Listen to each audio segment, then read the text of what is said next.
இனி வீட்லயே பானிபூரி செய்யலாம் எல்லாரும். ஆச்சி பானிபூரி கிட். இந்திய விக்கெட் கீப்பர் பேட்ஸ்மேன்களில் புதிய சாதனையை படைத்திருக்கிறார் ரிஷப் பந்த். இங்கிலாந்திற்கு எதிரான டெஸ்ட் போட்டியில் இந்த சாதனையை அவர் நிகழ்த்தினார். லீட்ஸ் மைதானத்தில் நடைபெறும் இங்கிலாந்து அணியுடனான முதல் டெஸ்ட் போட்டி ரிஷப் பந்தின் சோதனை கடந்த சாதனைக்கு வழிவகுத்துள்ளது. சர்வதேச டெஸ்ட் போட்டிகளில் 7வது சதத்தை நிறைவு செய்தார். இதன் மூலம் அதிக சதங்கள் அடித்த இந்திய விக்கெட் கீப்பர் பேட்ஸ்மேன்கள் பட்டியலில் 6 சதங்கள் அடித்த ஜாம்பவான் தோனியின் சாதனையை முறியடித்தார்.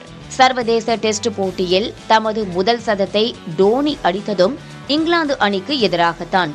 2018ஆம் ஆண்டு நடைபெற்ற 3வது டெஸ்டில் தமது முத்தான முதல் சதத்தை அடித்தார் பந்த். 2022ஆம் ஆண்டு நடந்த கார் விபத்தால் ரிஷப் பந்தால் கிரிக்கெட் களத்துக்கு திரும்ப முடியுமா என்ற கேள்வி எழுந்தது.